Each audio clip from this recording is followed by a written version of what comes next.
Now we are going to start with the chapter that is gravitation. Now we are on the earth and that is only because of gravity. We are able to walk, we are able to do whatever we want. It is only because of gravity. Because if gravity won't be there, then we would be floating and flying like anywhere. Okay. So gravitation plays a very important and vital role for the stability of the things of our surroundings. Okay, so first of all, what is gravitation? So gravitation is a phenomena which holds the objects.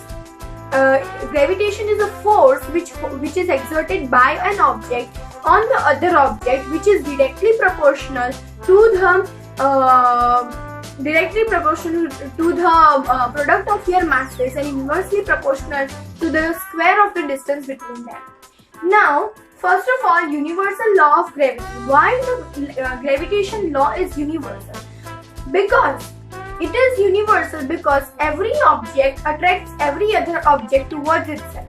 Let's take an example of moon and other planets. Okay, so sun and other planets. Okay, so sun and holds other planets by gravity, and that is why planets are moving in a particular orbit. Okay, so gravitation is only and only because the planets are moving around the sun only and only because of gravitation. Okay, so that is what universal law of gravitation states. Then comes importance of gravitation. Now, what are the importance of gravitation?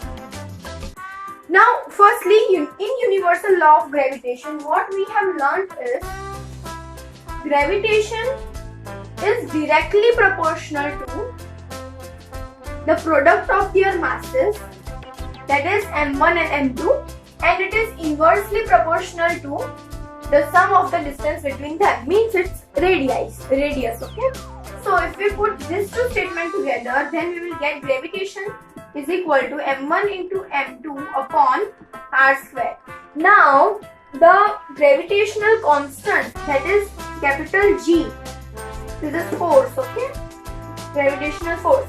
So capital G m1 into m2 upon r square.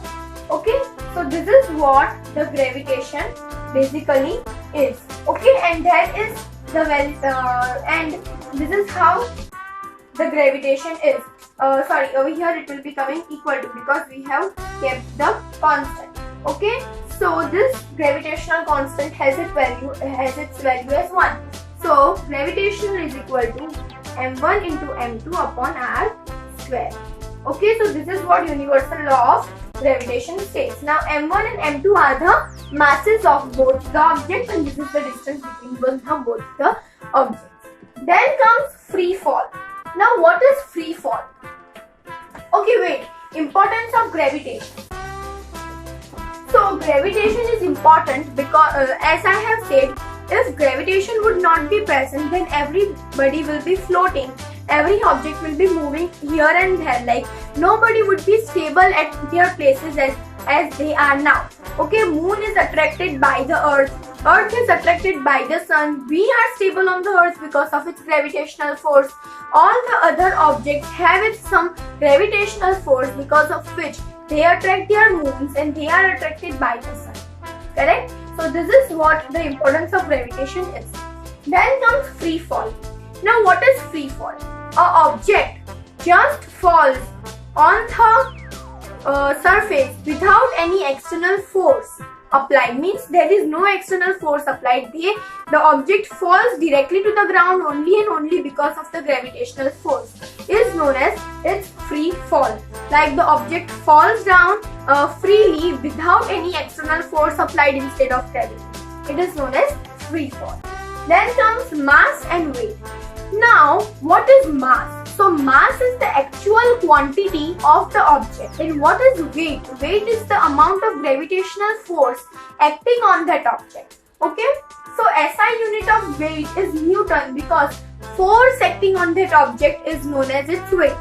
So SI unit of weight is Newton and SI unit of mass is kg because its actual quantity is being measured. Okay, so these are the two basic things. Then comes thrust and pressure.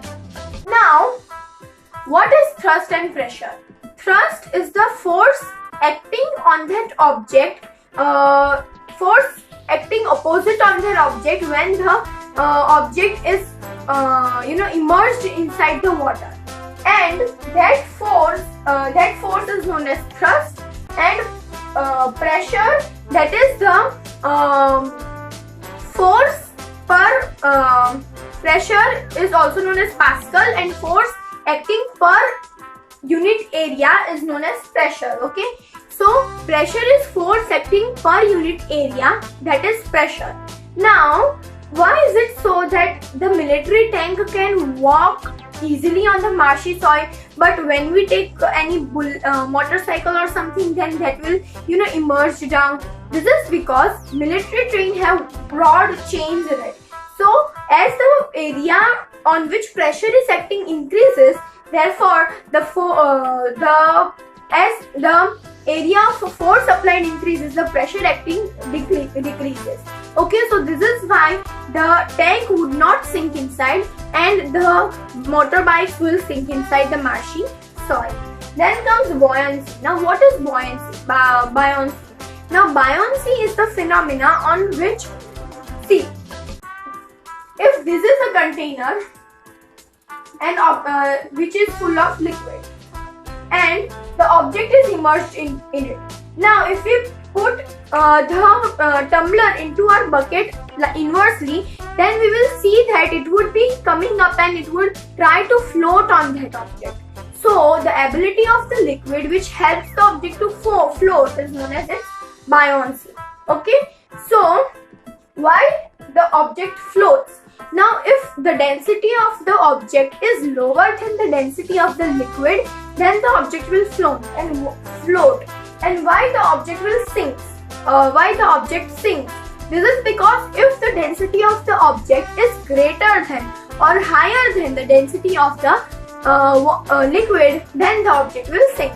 So this is what these 3 points are of. Then comes Archimedes principle. Now, what Archimedes principle states? Archimedes principle states that if the object immerses into the water or any fluid, and the fluid which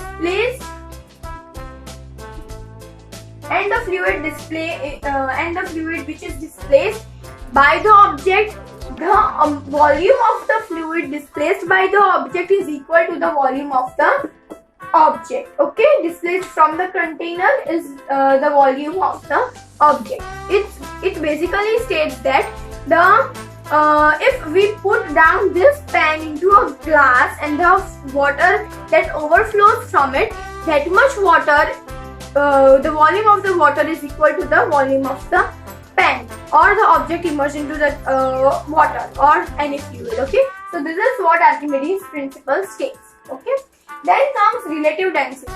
Now, relative density is just the density of the water upon density of the object upon density of the fluid.